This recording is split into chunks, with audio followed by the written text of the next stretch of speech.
rootless existence.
The border between Kampuchea and Thailand is both long and ill-defined. As you travel south, the landscape changes. But the principal problem for the International Red Cross remains the same: the plight of the homeless, the hungry and the sick. Here at Kamput, the medical coordinator, who comes from the Finnish Red Cross, is Dr. Koskela. At the beginning, we had very many cases which we couldn't save anymore. So we lost patients because of the malaria and because of the very bad malnutrition. This building here is a school which we changed for a hospital ward. And because the building is rather good, we also took that heat surgical unit close to this place. The operating theater and the additional services are established in the tent. The border is about 2 kilometers from this camp. Every day there is fighting going on in that border area. We very often get war casualties, wounded soldiers and wounded civilians. We were requested also to supervise and to advise building this new camp on the opposite of the road.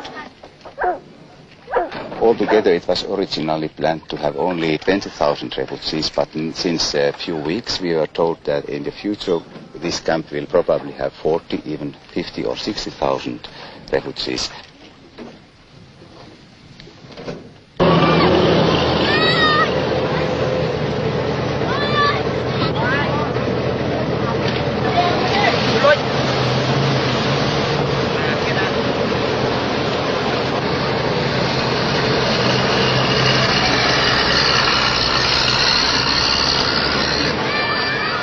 It's sometimes forgotten that as refugees from Kampuchea have flooded into Thailand, so the lives of some 200,000 Thais in the villages along the border have been totally disrupted.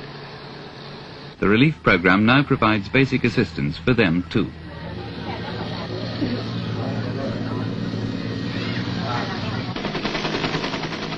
Several relief organizations are helping the Thai authorities deal with the vast influx of people.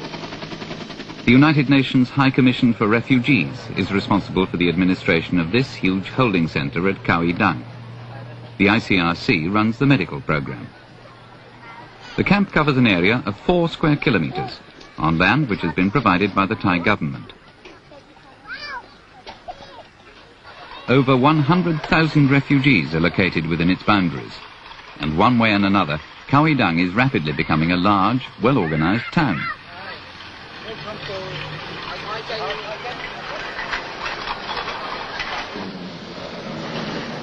Red Cross medical teams must be flexible and able to adapt readily to different conditions.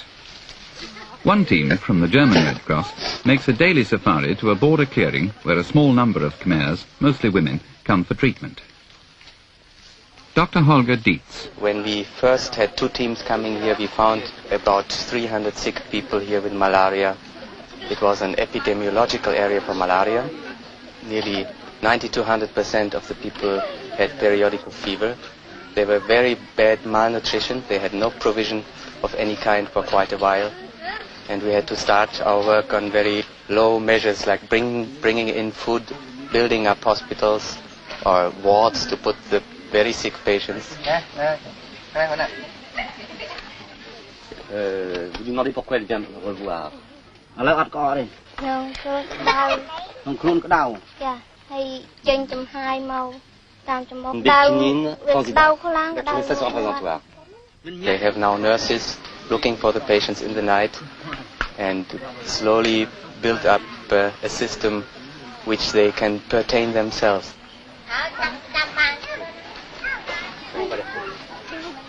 It's impossible to calculate accurately just how many of the Khmer people are now living in the border areas. But at one time there were more than 800,000. As always, in such crowded conditions as exist here, there's a continuing anxiety about possible epidemics, something the medical teams work hard to prevent.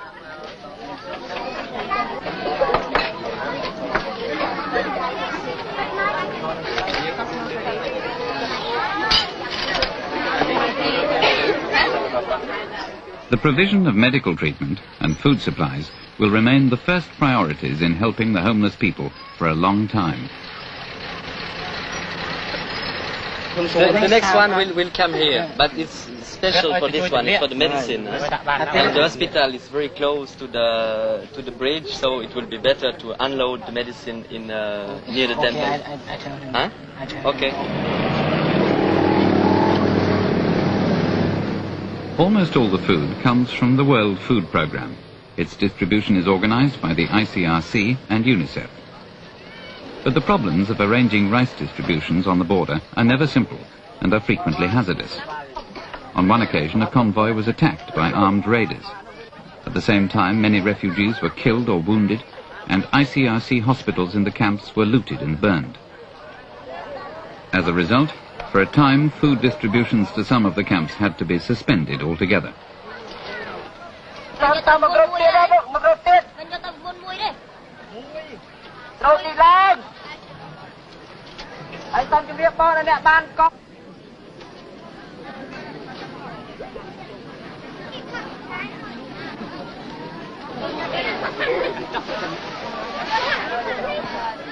Some of the people here have travelled more than 60 kilometres on bicycle or on foot to collect rice for their families inside Kampuchea. Now they must cover the same distance, carrying loads of up to 75 kilograms.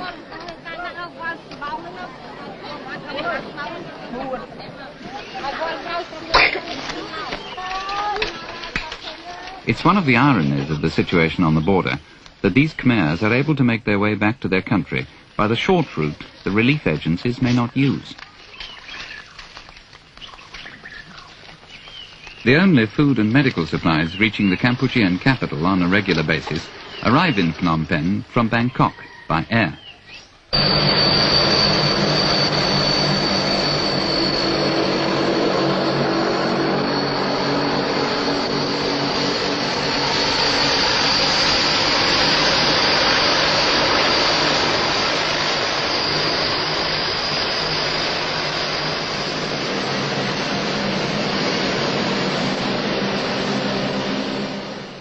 I believe also that the outside world has no idea and cannot really imagine how life is here.